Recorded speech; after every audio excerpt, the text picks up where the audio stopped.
I forgot the shotgun mic. If the audio is terrible, I apologize. We just saw Magic Mike. Duke from G.I. Joe the movie. He's pretty. This film was terrible. And it would have been just as bad with female strippers.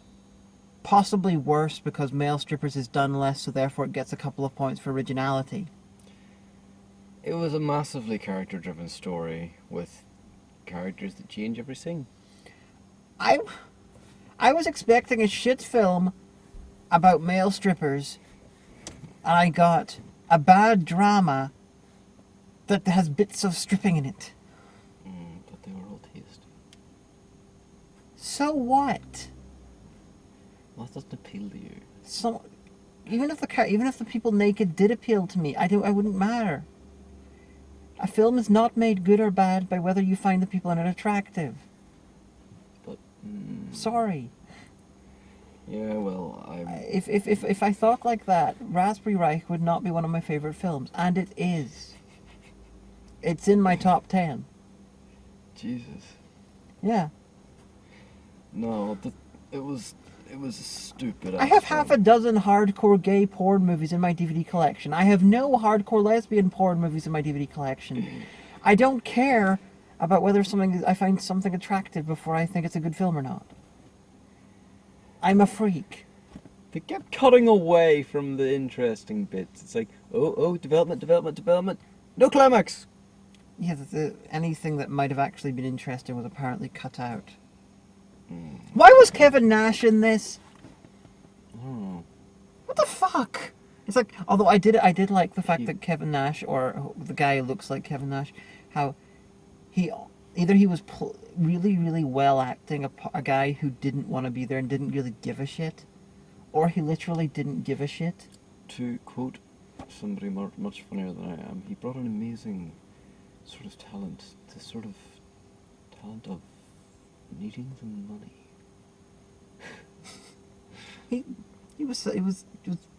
I enjoyed watching him during the stripping scenes just because everyone else was gyrating and being like, sort of trying to be rhythmically. He was just like, I got a beard, I don't need to do shit. He was the most shit stripper I've ever seen. It's just like, you know what our stripper movie needs? A guy who looks like an old wrestler. Do you know what our stripper movie needs? A bear who shaves his legs. Wait, what? No, they completely broke...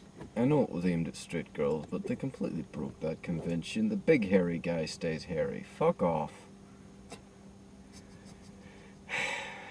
They had no twinks. The kid was sort of almost twinky, but it was just all fucking... He was beardy twink. It was sort of all muscle butch roller people, and I'm talking about a... They had almost no shots of penises. Now, I have no idea what strip clubs in Florida are actually like, especially male strip clubs in Florida. I did a few things when I was in Florida. Unfortunately, going to a strip club was not among them. But, what is the point of having a film about strippers and not having actual nudity? That's a bit like having a film about Mother Teresa and cutting out the part that she really enjoyed the pain of people she was looking after. Well, looking after.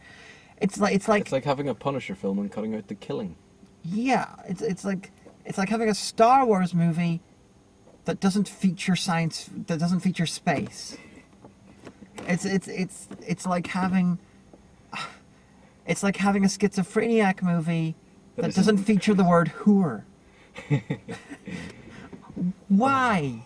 It's like having an old Western movie where every time somebody's about to shoot somebody, they cut away, because every time something was about to happen with any character, next month. Yeah, I just sort of skip forward, and is it just me or did the kid, did he look like Ashton Kutcher? A little bit. Kevin Nash and Ashton Kutcher. Go into it with that sort of a mindset. By the way, we're giving spoilers probably. Go into it with that sort of mindset, and you could possibly make the stripping scenes a lot more interesting. Why was Kevin Nash dead at one point and then not dead for the rest of the film? It looked like he'd got a heroin overdose and they couldn't go on. Heroin overdoses don't kill you. The way they said it implied, oh, he does this all the fucking time. He gets too fucked up to go on stage. Har, har, har. Let's keep employing him. And then the rest of the thing, he doesn't do anything. He's like, I don't think he was fucked up with drugs. I think he just didn't feel like going out. He didn't give a shit. Or maybe they couldn't get him to do that scene. And they were just like, we have to rewrite this. So he's an asshole. Although that was why they put the kid on in the first place. Sure. Also, why did they put the kid on? They had like half a dozen guys wandering around shirtless who probably watched the guys more, so they would know what to do more than the kid. Why did they not get one of them to do it? Because drama. From the first scene with whatchamacallum, who used to be quite famous and isn't anymore, who was in Texas Chainsaw 4, and him indicated that the kid being 19 was too young to strip, and yet they put him on there anyway when they had older guys who would know what they were doing better than him. You mean all of those stagehands, the people who've worked there and are bizarrely, hot enough to be strippers anyway? Yeah, the guys dressed as the Chippendales. Somebody who's worked in the theatre, that's not how stagehands look. Or work. Yeah, like, why attract... Well, the guys, the waiter type guys are there to be all, to be attractive while doing the job. So that I can understand them being... So why not use one of them? I was going to make a joke about the lesbian scene. Then they implied lesbianism, but there was a massive lesbian scene. Tiny. So, it's all off screen. Yeah, it's implied lesbianism. Cut away. Yeah, it's the one film we didn't expect to be able to justify talking about how there are lesbians in this, for our running joke, and there are actually, they're bisexual, but still. My head is very square-shaped. You keep saying that. Well, it is. And it still is. My nose is huge. Oh, wow. No, but, oh god, it was like, it was something that if you're into watching buff guys do stupid shit, you could watch. Just buy a Chippendales DVD. If you stuck a drill through your temple, it would be enjoyable.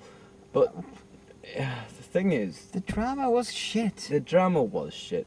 And the reason the drama was shit was because the characters were so inconsistently written. It's like, let's make a massive character-based drama where the characters don't have any consistent actual character.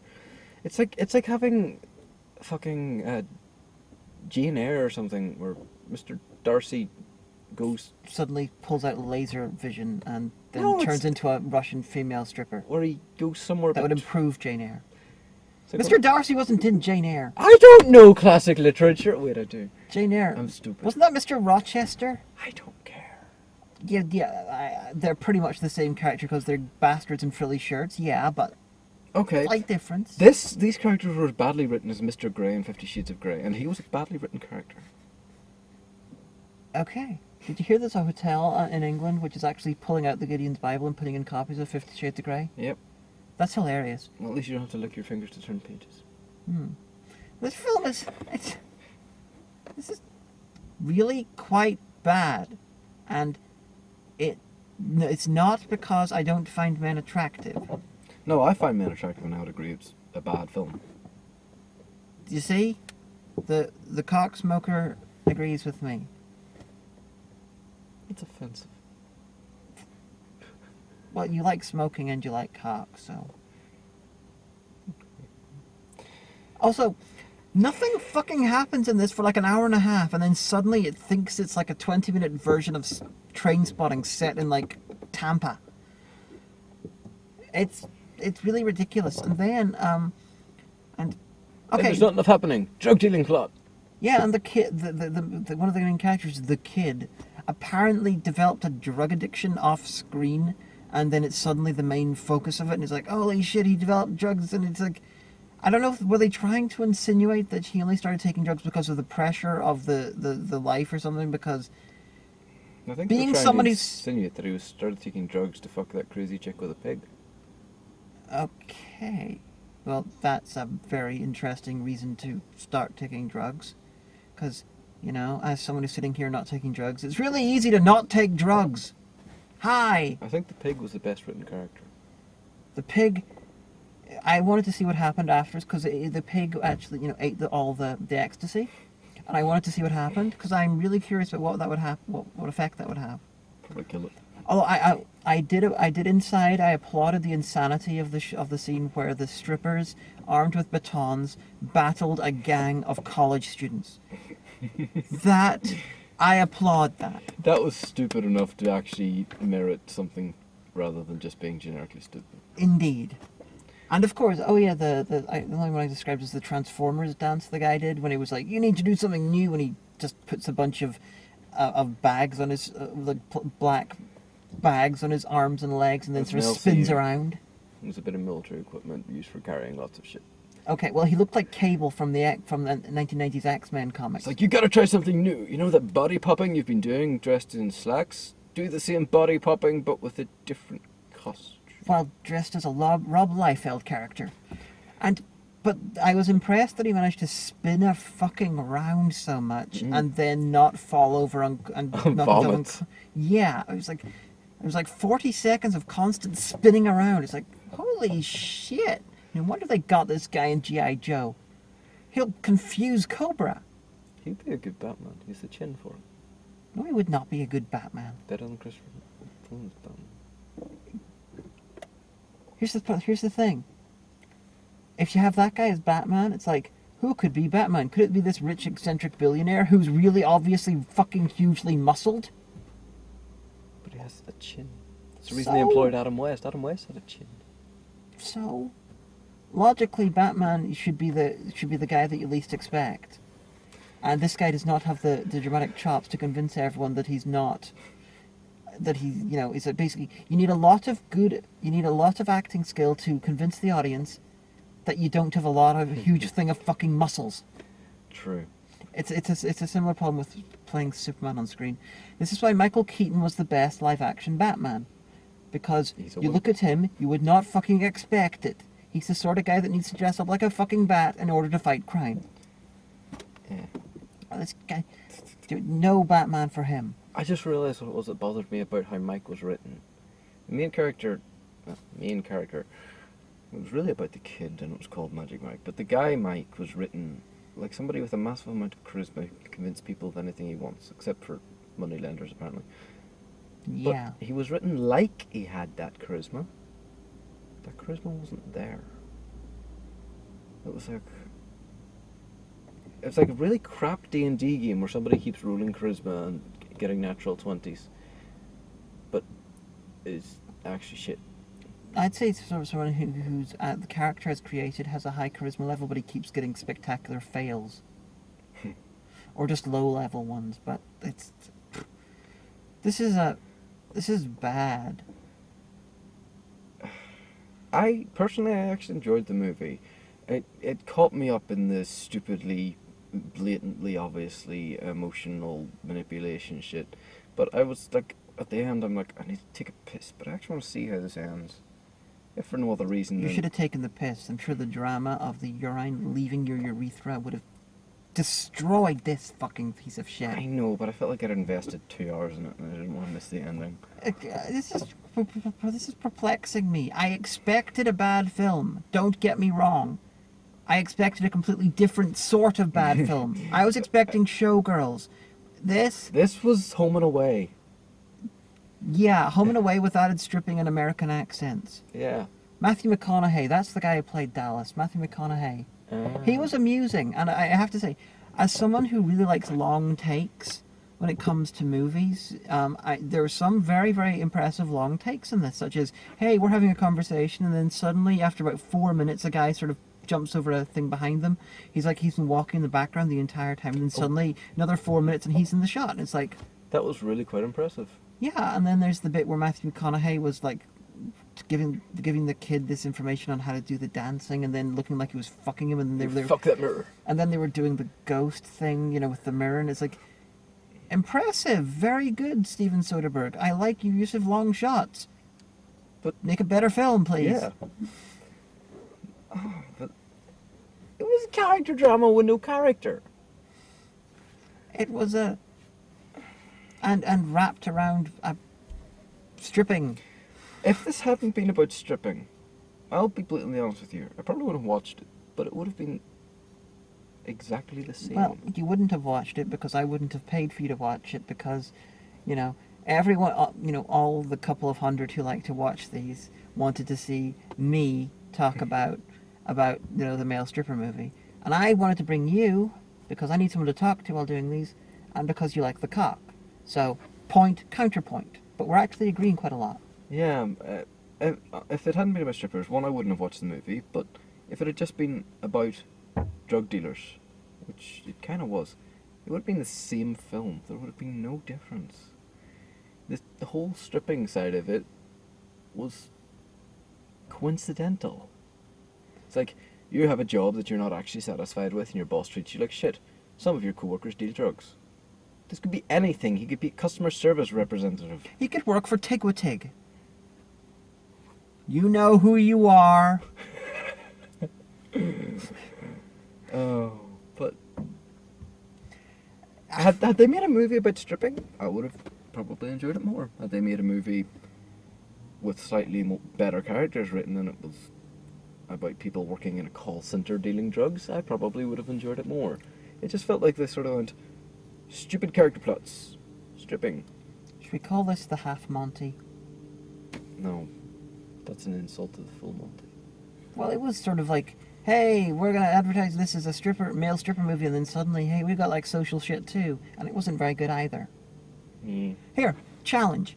Make a movie about male strippers that's not shit. Actually, make a movie about strippers and it's not shit. Challenge, make a movie about strippers where they actually show the sex instead of... Oh, another thing. They have the simulated sex with the female patrons. You'd think that a natural, sort of progression from that, from the for the audience's sake, would be two of the male strippers having simulated sex with each other. Don't tell me the audience wouldn't fucking love it. The audience in the club that they have. That's another thing. There was no men in that audience whatsoever. Yeah, it's like... There's nowhere on earth that you could go in this day and age where male strippers will not attract at least a bisexual man in every audience. There is going to be some gay people watching the male strippers. It's not all going to be girls. Yeah, this film complete, except for like the odd lesbian bit, which is really weird for a film with so many half-naked men. But it's... Also, we saw a lot more tits than we saw cocks. This is true. We saw one kind of blurred out cock and a penis pump. And then you saw one in a shadow. Mm-hmm. Those I stand by that. That wasn't a real cock. Oh yes, but Omega pointed out. Someone said to me that there's not much penises in this movie, and then Omega was like, there's just one in shadow, and then Omega was like, yeah, the shadowed phallus. That's a really, really good name for a villain. I was like, that should be Stonewall and Riot 2's subtitle. Stonewall and Riot 2, the shadowed phallus. Revenge of the Shadowed Phallus. Rise of the shadowed phallus. Ah, nice. What is with every film having fucking Rise in the title? I don't know, I'm gonna get confused by Captain America 2, The Winter Soldier, because it's not called Rise of the Winter Soldier. How am I supposed to know that the Winter Soldier's doing something if they don't tell me what he's doing in the title? Yeah, I got really confused with Star Wars Episode 3. It should have been called Rise of the Sith. Yeah. I mean, look, The Dark Knight Rises, that's the perfect title, because The Dark Knight, even though he rose in like 2 films previously, is... Rising. Yeah. I think it should have been called Batman Bane's Rise.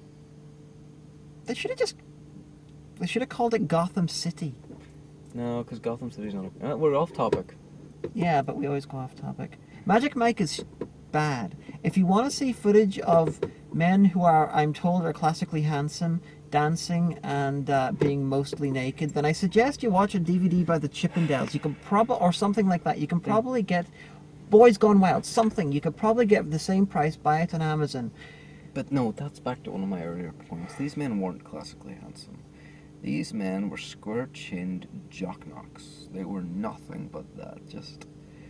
One, they were all white, basically. They were all... That's true. Jocks. And they were all a bit shit. This is coming from me. I don't like jocks. But it's like, let's take the one archetype of guy I don't like and put 6 of them on stage. Yeah, but one of them was Kevin Nash, so that's okay. Mm. Yeah, they should have had... This was a very white movie for Tampa. There was like one main character who was Latino. Tampa, Florida, which if I remember correctly, is not the whitest place in America.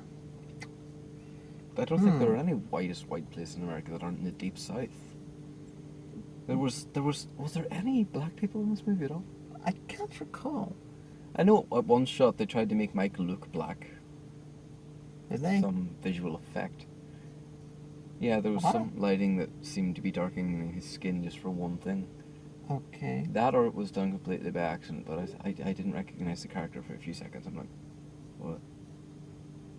Dallas, the owner of the club, was amusing at times, and I'm not a fan of Matthew McConaughey. So the fact that you get Matthew McConaughey mostly naked, not wanting me to tear his eyeballs out, you achieved something there.